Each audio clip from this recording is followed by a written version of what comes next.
Hey guys, it's Timmy, and this is Pro Wrestling Unlimited. As we are here, excuse me, hit a burp. We are here on the 1st of May. It's May already. 2020 to talk about everything that went down tonight on Friday night Smackdown. Well, as far as tonight's Smackdown does go, I wanted to watch it in chunks, to be honest. That's why I'm so late here with the podcast, because I watched the first half an hour. Then I missed an hour because I was doing stuff with my kids. Then I watched the last half hour live. Then went back and watched that hour that I missed in the middle. So that's why the podcast is late tonight. I had to watch the show in chunks, I guess you can say. I was following along on Twitter and stuff, but I wasn't actually watching. So when I went back, watched it, I kind of knew already what all happened. But I had to watch it for context and stuff, so I saw what happened in the matches, can take the notes, this and that, bada boom, there we go. Now we're here to talk about SmackDown. Before we talk about that, we got to see who's here with us in the live chat. We've got Wayne Montgomery, Ahsoka Skywalker, Sinclair Saturday, Marcus Reed, Derek Bocek, Eric Tate, Glenn Hunt, Jonathan Powell, Alexis Cevallos, I hope I said that right, Young Tev, and so many more of you. Talk about tonight's SmackDown. And I see you guys already got a conversation, a dialogue going in the chat that I want to address something. So Ahsoka Skywalker says, if WWE is really letting fans back into shows as early as next week, how many fans do you think there will be allowed in? Now, first off, WWE will not be able to have fans at a show until at least Money in the Bank, because next Monday, next Wednesday, and next Friday have already been taped. They're not going to at least I don't think they're going to retape those shows. As far as how many fans they can have in, if it is a Full Sail show, they can maybe get 50, because the governor of Florida stated that you can have a 25% fan capacity. Full Sail usually gets between 350 and 400 people in there. 25% of that, if I did the math right, let me do that again. 400, 25%. 50 to 100, depending on, because 350, 25. I'd say they get about 80 people in Full Sail. As far as the PC, I don't know, because they did that one show with fans at the PC, and I don't know how many people were in there. So that's a little different. I'm not exactly sure. But like I said, if it is Full Sail, they can do between 75 and 100. I'd say Ruff estimated at 80, 85, just to be safe. So that's what's going on there. AEW, though. If AEW wants to run next Wednesday with fans, they can put up to 1,300 people in Daly's place and be within guidelines. They can go 1,000 and be safe with it and everything. So that's what's going on as far as fans in stands, in wrestling shows. They can do it starting Monday. The order goes into effect Monday that fans are allowed to be at large sports gatherings, but with only 25% of a capacity, of your normal capacity. Now, Ahsoka Skywalker also says, will each fan be tested before being allowed in to be safe? I would think they would at least get their temperature taken. I can't say that 100% for sure, but I would assume. But do you know what to say about assuming? Assume makes an ass out of you and me. So I'm just saying what I would think.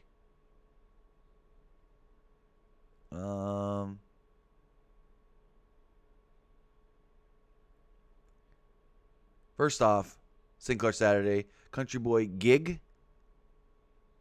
It ain't a gig, bud.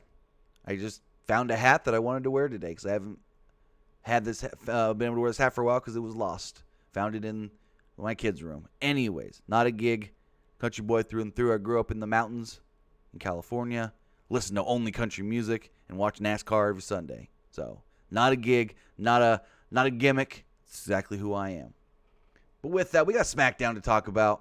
I just thought I would address the whole fans thing because I had some people come at me on Twitter and be like, hey, can you explain it more than you did in that video? What exactly is happening? Can WWE do it this year or this week, next week, the following? And like I said, as far as WWE goes, next week, no, maybe Money in the Bank.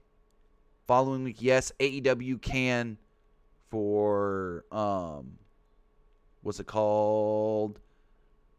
Dynamite on Wednesday. The BFG says WWE could do the Orlando Arena. They're not open, though. I get what you're saying, but they're not open, and I don't think they're going to want to. They're going to want to be at their normal places where they know all protocol and they can contain everything. They know how to run these kinds of keep everything clean shows at the PC. They know how to run all these keep everything clean shows at the Full Sail Live. So I don't think they go to whatever the big arena is in Orlando. I just don't see that happening. But we got SmackDown to talk about tonight. It was a pretty good show. If I had to rate it, I'd give it a 7 out of 10. Well, yeah, I'd go 7. So the show opens up with Daniel Bryan.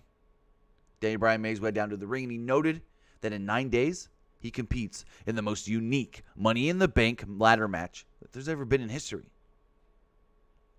He said this year, the match isn't taking place in the ring, but at the WWE headquarters. Bryan pointed out that all the competitors are going to climb to the top of the WWE headquarters to retrieve their Money in the Bank briefcase. Well, at least attempt to.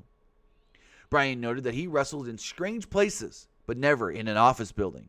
Bryan wondered about the rules and asked about taking the elevator all the way to the top. Bryan pointed out that he won the briefcase before and cashed it in on the Big Show to become, he said, WWE Champion, but it was technically World Heavyweight Champion. Bryan said he is excited to compete in Money in the Bank, but he's sad. Bryan was hoping to compete against Drew Gulak, and that's not happening because, well, Gulak lost to Corbin. Bryan demanded that Corbin come out now for their match. King Corbin walked out onto the ramp. Corbin showed footage of himself beating Gulak. Cesaro and Nakamura kind of caused that distraction to allow that. Corbin promised he was going to stand tall on that ladder on the top of the headquarters, looking down at Daniel Bryan to become the new Mr. Money in the Bank, or should I say King Money in the Bank. First ever King Money in the Bank, possibly. Bryan noted that Corbin won Money in the Bank before, but out of the 23 people to ever cash in, 4 have failed, and one of those 4 was old Baron Corbin. Corbin said that he's stronger and more wise and promises to win this time. So then we get King Corbin versus Daniel Bryan. Also, guys, remember, if you want to get your questions answered, if you got a question, comment, anything, you can either put it in the live chat as a super chat donation. Those really do help us out. Or you can text it to 510-906-1341. Again, you can put your questions in the live chat as a super chat donation or text them to 510-906-1341. Well, this match started off with a very slow pace, and Bryan used a lot of mat-based submission holds. Corbin had the early advantage and backed Bryan into the corner. Bryan fought back and attacked Corbin's leg. On commentary, Corey Graves noted that King Corbin is smarter and better and faster and just all around a greater performer than he was back in 2017 when he won the briefcase but was unable to cash in. Graves said, and now Corbin's a king, and before, he was just a baron. Which I liked that line. I thought that was actually perfect, and I'm surprised that no one has used that before. Oh yeah, he's a king now, so he's so much better than when he was just a baron. And for anybody who doesn't know the meaning of a baron is a member of the lowest order of the British nobility. The term baron is not used as a form of address in Britain. Barons usually being referred to as lords. So lords are under kings. So that's why that line just made so much sense. It's like, yeah, before he was a baron, but now he's a king, which is much better. Bryan regained control here using some mat wrestling and a series of submissions. Corbin applied a chin lock, but Bryan reversed it into a submission hold. Bryan locked on a front face lock, and Corbin took over with a series of shots. Bryan fought back with a series of kicks to the leg. Corbin recovered and tossed Bryan to the floor. He followed this up by throwing Bryan shoulder first into the ring post. Back from the break, Corbin was firmly in control, but then Bryan used a crucifix for a near fall. Bryan then rolled up Corbin for another quick near fall. Corbin recovered and rocked Bryan with the around the ring clothesline for a near fall. Bryan tried fighting back, but Corbin nailed him with a knee to the head. Corbin then worked over Bryan's shoulder. Corbin attempted the around the ring clotheslines again, but Bryan countered with a suicide dive. Bryan rocked Corbin with a series of kicks to the leg. Bryan applied the ankle lock, but Corbin made it to the ropes to break the hold. Bryan then stomped on Corbin's leg and rocked him with a kick for another near fall.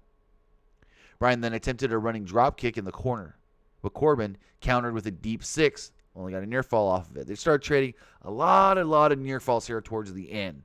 Bryan recovered and attempted a suicide dive. Corbin caught Bryan, but he fought back with more kicks. Corbin then grabbed a ladder and tossed it at Bryan for the disqualification. I thought the match was one of the better Corbin matches I've seen in a while. After the match, Corbin was furious that he was disqualified and brought a ladder into the ring. Bryan fought back and applied the LeBell lock through the ladder. Yet, Shinsuke Nakamura and Cesaro would run down to make the save. All three heels beat down Bryan. Corbin then took Bryan on top of the stage and threw him into a group of chairs. And that's how that segment ended. Like I stated, I thought this was for a Baron Corbin match or King Corbin match, because he ain't a Baron anymore. I thought this match was actually pretty good. In the back, they showed Universal Champion Braun Strowman speaking with one half of the Women's Tag Team Champions, Alexa Bliss. He then started walking towards the ring. So, Braun is sometimes okay on the mic. I think he needs a talker. He needs a mouthpiece, because with the scripted lines, you can tell he's been practicing. When there's times where he can go out there and add, because you've seen those times when Strowman can go out there and ad-lib a little, and he's not bad. But when he's got these overly scripted lines where it's like, you better remember every line, pal. I wrote this for you. You could tell he's remembering his lines. So Strowman noted that last week they looked at his time with the Wyatt family. Before Strowman could continue, the Firefly Funhouse interrupted. Bray said he had a special story to read called The Black Sheep. And it's just like, you see Braun talking, then you see Bray talking, and when Bray talks, it really shows how much better he is than Braun. And it's like, Braun's a champ. Braun should be one of your better talkers if he's the champ. But then you've got Bray, who's talking circles around him. So, in the story, a shepherd, who was Bray Wyatt, saw a black sheep wandering all alone, Braun Strowman. The shepherd brought the black sheep home and raised him. They had a great time together until the black sheep left the shepherd with no goodbye, no warning, no nothing, just out of nowhere. The shepherd said that he was devastated and lost everything. The story fell apart at the end because the government took the shepherd's land. And then the reptilians showed up.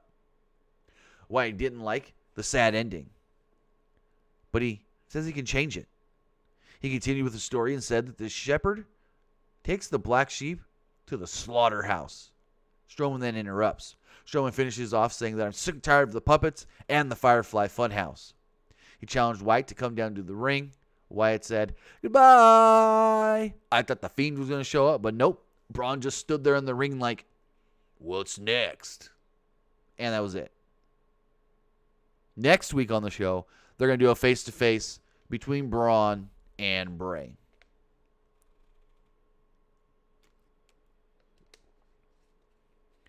We then got Sheamus in a match against, if you can call it a match, against Leon Ruff. Ruff had a brief flurry of offense, but Sheamus took over and dominated the match. He looked at Michael Cole and gave Ruff a series of backbreakers. Sheamus hit the brogue kick and picked up the victory. After the match, Sheamus got in Michael Cole's face and asked him, "You gonna talk about your boy Jeff Hardy?" And Cole noted, "Yeah, we're going to look at Hardy's comeback." So they played a video package covering Hardy's knee injury and surgery and everything in 2019 and him coming back now. It also looked at highlights from his career and the most spectacular moments. They then showed him on backstage with Renee Young where she asked him, "What's next in your career?" He then said, "Hey, I'm cleared. I can come back." And Michael Cole did announce that next week on SmackDown, we will get the return of Jeff Hardy, even though Jeff Hardy did technically return about a month and a half ago on SmackDown. But we're supposed to forget all that. Sheamus heard all of this as he was standing behind Michael Cole and said, "Well, if Jeff Hardy's going to be here, then I'm going to be here as well." So Kayla Braxton said that she's got two people to interview. Two people that both have opportunities in Money in the Bank. It's Mandy Rose and Otis. So Otis noted that he beat Dolph Ziggler at WrestleMania. Well, she said, "So what are your thoughts on your match tonight against Dolph Ziggler, potentially qualifying for Money in the Bank?" He said, Oh yeah. Oh, I beat Dolph Ziggler at WrestleMania, and I promise I'm going to do it again tonight. Oh, yeah. Oh. He said, then I'm going to win Money in the Bank. I'm going to do it for my peach, Mandy Rose. Oh, yeah. I'm like, well, who do you think you are? Macho Man? Oh, yeah. Like, what? Just, anyways. Kayla then asked Mandy about Sonya Deville, but Rose says she's not concerned with that tonight. She's concerned with Carmella. Rose promised that they'd both be going into and winning Money in the Bank. She kissed Otis on the cheek and left Otis in a little bit of a trance. So, then we had, Mandy Rose against Carmella. Rose applied a side headlock early for the advantage. Carmella rocked Rose with a kick to the face and got a near fall off it. Rose fought back and slowed down the pace with a chin lock. All of a sudden, Sonya Deville's music hits like super brief before she walks out. Rose and Carmella continue with their match as Deville starts to speak. She noted that she's here to support Mandy, but Mandy gave up on her. She also said, remember what happened last year, Mandy? I gave you my spot in Money in the Bank. People said that was a dumb move for me, but I did it for you. And Mandy was distracted here. The finish of the match came when Carmella caught Rose with a super kick for the victory. Carmella then qualifies for the Money in the Bank ladder match. So after the match, Sonya Deville then just snaps. Just goes ham bone crazy. She attacks Mandy. Deville continues beating her down, yelling at her, "I'm better than you. I'm never going to be in your shadow again. You're never going to be better than me," blah, blah, blah. Just beating the ever-loving crap out of her. Knees her in the face, which sent Rose headfirst into a steel steps. And finally, they tell her, hey, get away. And basically, Sonya just says that she's going to make Mandy's life a living hell. So we see Mandy in the trainer's room. She's got this gnarly bruise and scrape on her thigh. Otis is there. He's like, she going to be okay? And he's like, yeah, yes. The trainer's like, yeah, she'll be fine. Mandy's like, yeah, I'm going to be fine. And he was like, hey, Otis, can you just give us a minute so I can check on Mandy some more? And he's like, oh, yeah. So Otis walks out of the trainer's room just looking furious. Like he wants to beat Sonya Deville's ass or something. Then Dolph walks up. They both stop in their tracks. And Dolph just goes, is Mandy okay? And Otis just looks at him and snarls and goes,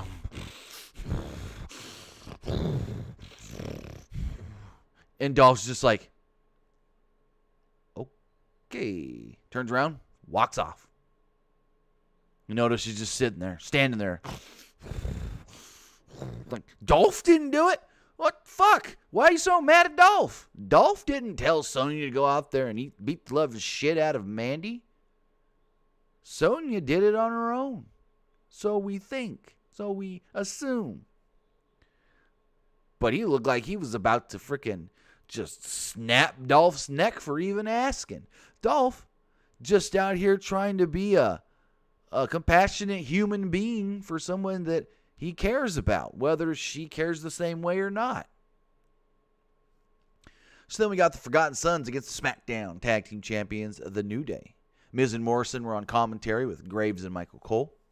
Miz and Morrison made several references to Tiger King, Joe Exotic, Carol Baskins, and other things from that series that I still have not watched because I don't care to watch it because I've seen the trailers, I've seen clips online. None of it interests me. I'm not into that pop culture cool stuff. Anyways, New Day had the early advantage here and hit a series of double team moves on Steve Cutler. The heels then briefly took over, but the babyfaces regained control quite quickly. Big E then hit a massive splash off the apron, or on the apron. After a commercial break, the New Day were firmly in control. Cutler pushed Big E to the floor, and Wesley Blake hit a suicide dive. Forgotten Sons then hit a double spine buster for a close near fall. The heels then isolated Big E in their corner and cut him off from Kofi. Blake applied a chin lock, but Big E broke the hold. Blake recovered and backed Big E back into the corner. Kingston and Cutler got tagged in. Kingston ran wild and hit a boom drop. He then set up for a Trouble in Paradise, but Blake distracted Kofi. Cutler then recovered and hit a backbreaker for a close near fall. Cutler and Kingston fought on the top turnbuckle. Kingston pushed off Cutler, but missed a top rope move. Kingston rolled through and hit a double foot stomp for a near fall. The heels then regained control. Cutler hit a backstabber, and Kingston held him in place. Blake then followed this up with an elbow off the top for a close near fall. The New Day then recovered, and Big E launched Kingston onto the heels on the floor. Big E attempted to spear, but Cutler moved, and Riker hit him with a ring post. Or sent him into the ring post, I mean.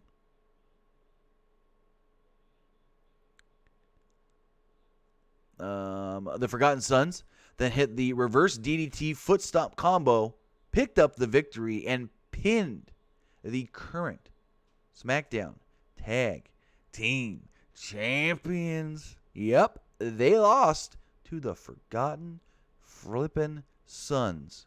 Who would have thunk it? Who would have thunk it?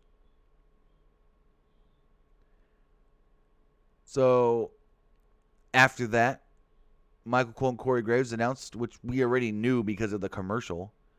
It's not new news, everybody reporting this is new news. Both the men's and the women's ladder matches at Money in the Bank will be taking place simultaneously at the same time. No shit, Sherlock.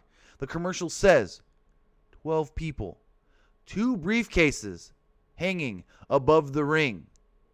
They must all scale the 10 floors of the WWE headquarters. How much more clear was it? Did it need to be?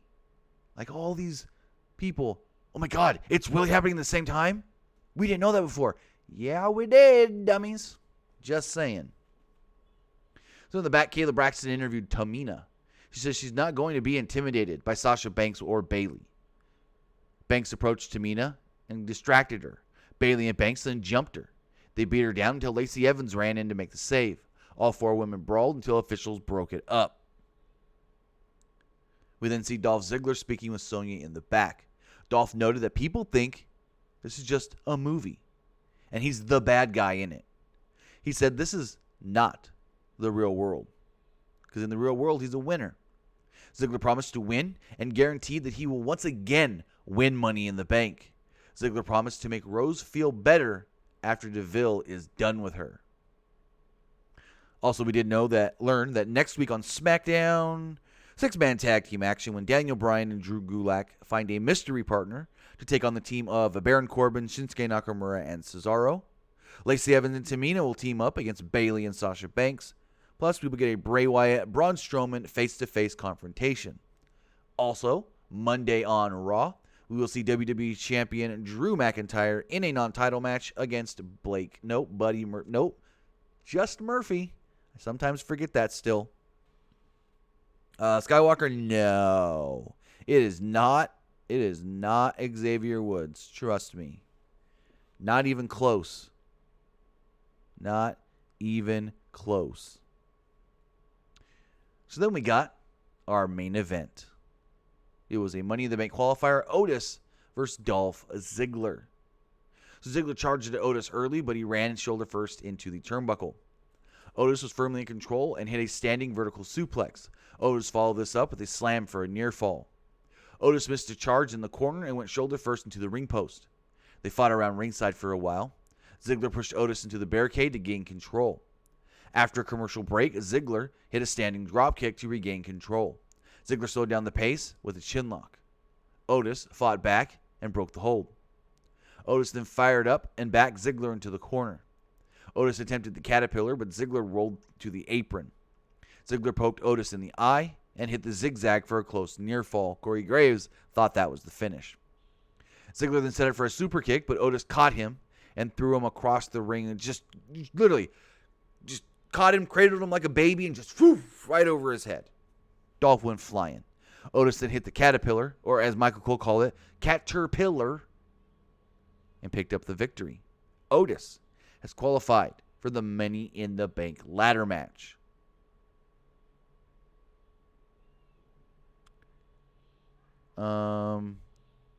No, Ahsoka. That is not Xavier Woods' voices on the Twitter. Trust me. It is not. It's like people saying, oh, I descrambled the voice. It's Chad Gable. Or some saying, oh, I descrambled the voice. It's Mustafa Ali. Now, I don't know who the hacker is going to be revealed as, but I know for a fact it's not Xavier Woods. I know that. But with that, that was a Friday Night Smackdown. See if we have any text messages. We do have a couple. Person says, so is Joe back on commentary Monday night or what? I believe Joe is on commentary till he's cleared to get back into action. He is dealing with a concussion at the moment. Person says, after listening to After the Bell podcast, do you think we'll ever see Jeff Hardy versus Brock Lesnar and The Fiend? And when and who do you see Sami Zayn drop the IC title to? Personally, I think it'd be Bryan. I thought he should drop the title to Bryan at Mania. As far as Jeff versus Brock and The Fiend, I don't know because I didn't listen to that podcast. I don't listen to the Corey Graves podcast. So I don't have any context to that and can't really say anything about it. Person here said, so WWE will probably be filming the Money in the Bank match like the Boneyard match. How entertaining do you think it will be? So the Money in the Bank ladder match was filmed like 3 weeks ago. That one's been done before even any of the qualifying matches took place on TV. So that filmed cinematically. It took them all day to film it. They started early in the morning, filmed till at least midnight, and they shot it like a damn full-on movie. I heard it was more cinematic and more movie-like than even the Boneyard match was. So we'll see how it goes. I think with as many people involved, there's so much that they can cut to and do and different things that it does have me interested with how many people are involved. 12 wrestlers, not taking into account if anybody else shows up to maybe screw somebody to set something else up. Person says, do you think once the coronavirus situation is over, do you think WWE and AEW will be sold out once they are fully open to the public? And you think tickets will be expensive for those shows? So I honestly can't even answer your question because there's so many different factors. Like, A, how long till a show is back to normal? Normal being 100% capacity, where they can fill every possible seat if possible. Your second part to that is, do you think it's going to be sold out? Probably not. I know of a lot of people that have told me I'm not going to any concerts or sporting events probably for a year. A year after they say that we're okay to do it because they want to be 100% safe. So right away, no, they're not going to sell out shows. Maybe at like a Full Sail. Maybe you can get all the Full Sail normals to go. But they're not going to go to Atlanta, Georgia in the State Farm Arena and sell that out. They're not going to go to Barclays Center in New York and sell that out. No. Person says, Jeff Hardy will be on SmackDown next week. Correct. I said that already. Sheamus said that he will be there waiting. And this person says, the Fiend match was a dream match of him, and he was Brock's first opponent and would like to face Brock as his last opponent in WWE. Okay, cool. Again, I didn't listen to the podcast, so I can't really comment on what Jeff said specifically without having listened to it and have any context to it. So with that, that was a Friday Night SmackDown. We do have one Super Chat donation.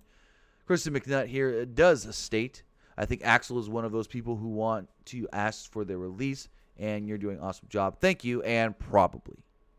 With that, I want to say thank you guys for joining me here to talk about tonight's Friday Night SmackDown. You can follow us on social media. Follow us on Facebook, facebook.com/Pro Wrestling ULTD. Search for us on Instagram. Just put in Pro Wrestling Unlimited. And follow us on Twitter, PW Unlimited. You can also follow me basically everywhere at Timmy Buddy on both Twitter and on Twitch, twitch.tv/Timmy Buddy. So with that, have a good night, guys, and we'll see you next time.